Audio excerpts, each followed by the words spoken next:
Hello friends, मैं पूजा ma'am, तेजस्वी education point coaching classes. आज हमारी हिंदी व्याकरण की फर्स्ट क्लास है, तो आइए शुरू करते हैं। आज हमारी हिंदी व्याकरण की फर्स्ट क्लास। वर्ण, विचार व वर्तनी विवेक। वर्ण की परिभाषा भाषा की सबसे छोटी इकाई जिसकी टुकड़ी न किए जा सके वह वर्ण कहलाती है। वर्ण भाषा का आधार है, इसमें शब्दों की रचना होती है।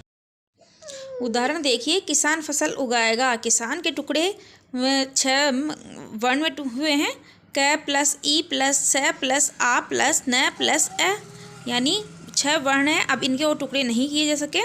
फसल के भी 6 टुकड़े हैं।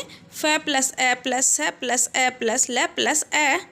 और उगाएगा उ प्लस ग प्लस आ प्लस ए प्लस ग प्लस आ, इसके भी और टुकड़े नहीं किए जा सकते। उपयुक्त वाक्य 3 शब्दों से मिलकर बना है। यहाँ किसान, फसल और उगाएगा तीनों ही शब्द 6 वर्णों से बने हैं। अब इनके और टुकड़े करना संभव नहीं है। वर्णमाला, वर्णों का समूह वर्णमाला कहलाता है। अन्य शब्दों में किसी भाषा के वर्णों के व्यवस्थित समूह को वर्णमाला कहते हैं। वर्णों के भेद, वर्णों के 2 भेद होते हैं। पहला स्वर है। जिन वर्णों के उच्चारण में किसी अन्य वर्ण की सहायता नहीं लेनी पड़ती या जिसके उच्चारण बिना रुकावट के बाहर निकलते हो उन्हें स्वर कहते हैं, जैसे ए, आ, ई, ऊ आदि। स्वर के 3 भेद होते हैं, जैसे ह्रस्व स्वर। जिन वर्णों के उच्चारण में बहुत कम समय लगता है उन्हें ह्रस्व स्वर कहते हैं। इनकी संख्या 4 है, अ, ई, ऊ और री। दीर्घ स्वर। जिन वर्णों के उच्चारण में ह्रस्व स्वर से अधिक समय लगता है उन्हें दीर्घ स्वर कहते हैं। इनकी संख्या 7 है, आ, ई, ऊ, ए, आई, ओ और औ। तीसरा स्वर प्लुप्त स्वर है। जिन वर्णों के उच्चारण में दीर्घ स्वर से अधिक समय लगता है उन्हें प्लुप्त स्वर कहते हैं। इनका प्रयोग प्रायः किसी को पुकारने के लिए किया जाता है। स्वरों की मात्रा है। जब शब्दों की शुरुआत स्वर से होती है तो उन्हें मूल रूप से लिखा जाता है। व्यंजन के साथ इनका प्रयोग मूल रूप से न करने पर मात्रा के रूप में किया जाता है। प्रत्येक स्वर के अलग अलग मात्रा निश्चित हैं। इन्हीं मात्राओं के रूप में ये स्वर व्यंजन से जुड़ते हैं। उदाहरण देख सकते हैं आप। स्वर और मात्रा प्रयोग एवं मात्रा युक्त शब्द दिए गए हैं। इसका आप स्क्रीनशॉट ले सकते हैं या आप ऐसे समझ सकते हैं। वर्ण का दूसरा भाग व्यंजन है। जिन वर्णों के उच्चारण में स्वतंत्र रूप से स्वर की मदद लेनी पड़ती है तथा जिनका उच्चारण स्वतंत्र रूप से नहीं किया जा सकता है उन्हें व्यंजन कहते हैं, जैसे क, ख, ट। व्यंजन के निम्न आधार पर भेद किए जा सकते हैं। उच्चारण के आधार पर स्पर्श व्यंजन। जिन व्यंजन वर्णों के उच्चारण में हवा मुंह के विभिन्न भागों को छूती हुई स्पर्श कर बाहर निकलती है उन्हें स्पर्श व्यंजन कहते हैं। इनकी संख्या 25 है, यानी 25 है। ये व्यंजन है।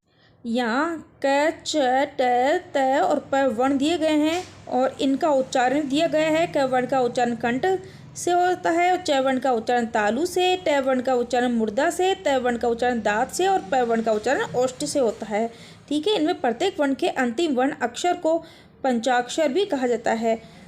अंतस्थ व्यंजन। जिन व्यंजनों का उच्चारण करते समय जीभ मुंह के किसी भी भाग में पूरी तरह स्पर्श नहीं करती है और नहीं स्वरों के समान स्वतंत्र रूप से बाहर निकलती है उन्हें अंतस्थ व्यंजन कहा जाता है। इनका उच्चारण स्वर एवं व्यंजन के बीच का होता है। इनकी संख्या 4 है। ये व्यंजन है य, र, ल और व। व को दंतोस्थ व्यंजन भी कहा जाता है क्योंकि इसके उच्चारण में दांत और होठों का परस्पर स्पर्श होता है। उसमें व्यंजन। जिन व्यंजनों का उच्चारण करते समय हवा मुंह से रगड़ खाकर ऊष्मा यानी गर्मी उत्पन्न करती है उन्हें उसमें व्यंजन कहते हैं। इनकी संख्या 4 है। ये व्यंजन वर्ण है श, श, स और है। श्वास प्राण की मात्रा के आधार पर इन पर व्यंजनों के 2 भेद होते हैं। अल्प प्राण। इन व्यंजनों के उच्चारण में श्वास वायु कम निकलती है जिन्हें अल्प प्राण व्यंजन कहते हैं। यह प्रत्येक वर्ण का पहला, तीसरा और 5वां व्यंजन अल्प प्राण होता है, जैसे क वर्ण, च वर्ण का क, ख, ड, च, ज, न। महाप्राण। जिन व्यंजनों के उच्चारण में श्वास वायु अधिक मात्रा में निकलती है उन्हें महाप्राण व्यंजन कहते हैं। प्रत्येक वर्ग का दूसरा और चौथा व्यंजन महाप्राण होता है, जैसे क वर्ग का ख और घ, च वर्ग का छ और झ। संयुक्त व्यंजन। जब 2 या 2 से अधिक व्यंजन परस्पर मिलते हैं तो उन्हें संयुक्त व्यंजन कहते हैं। उदाहरणार्थ चक्ष, कच्छ, श, त्र आदि व्यंजन संयुक्त व्यंजन के उदाहरण हैं। संयुक्त व्यंजन को व्यंजन गुच्छ भी कहते हैं।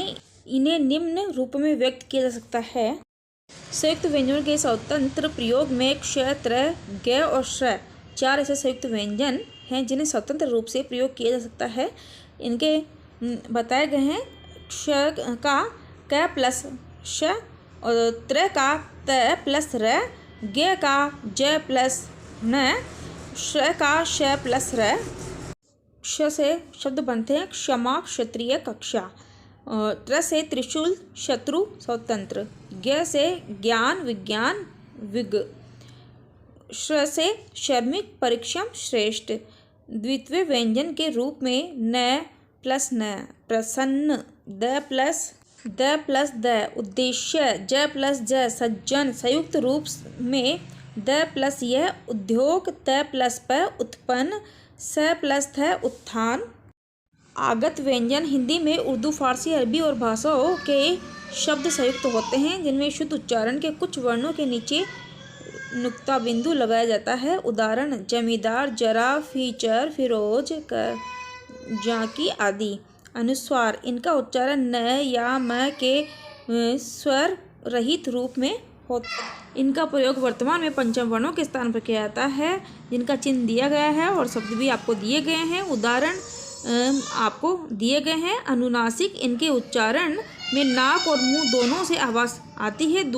इनका दूसरा नाम चंद्र बिंदु भी है। इनका चिन्ह चंद्र बिंदु के तरह होता है। उदाहरण आपको दिए गए हैं। जिन शब्दों के शिरोरेखा के ऊपर मात्रा होती है वह अनुनासिक का प्रयोग बिंदु के रूप में किया जाता है, जैसे में, गोद, होंगे, भोपू, गोपले आदि।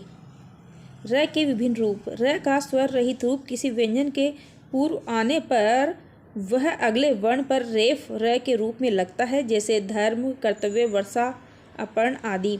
र का स्वर सहित रूप किसी व्यंजन के बाद आने पर वह उस व्यंजन के उसे पदेन कहा जाता है, जैसे प्रमोद, व्रत, विज, भ्रम, क्रम, ग्रह आदि। र का स्वर युक्त रूप ट एवं ड वर्णों के साथ अलग रूप धारणा कर लेता है, जैसे ट्रक, ड्रामा आदि।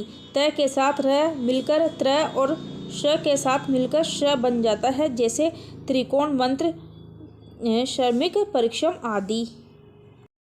वर्तनी का उच्चारण लिखने की रीति को वर्तनी कहा जाता है। वर्तनी का संबंध उच्चारण से होता है। हिंदी में जो बोला जाता है वही लिखा जाता है। उच्चारण अशुद्ध होने पर वर्तनी भी अशुद्धि होती है। प्रायः लोग जिन शब्दों के उच्चारण एवं वर्तनी में अशुद्धियाँ करते हैं उन शब्दों के अशुद्ध और शुद्ध रूप को निम्न तालिका में देखा जा सकता है। स्वर संबंधी अशुद्धियाँ दी गई है और व्यंजन संबंधी अशुद्धियाँ दी गई है, आप देख सकते हैं।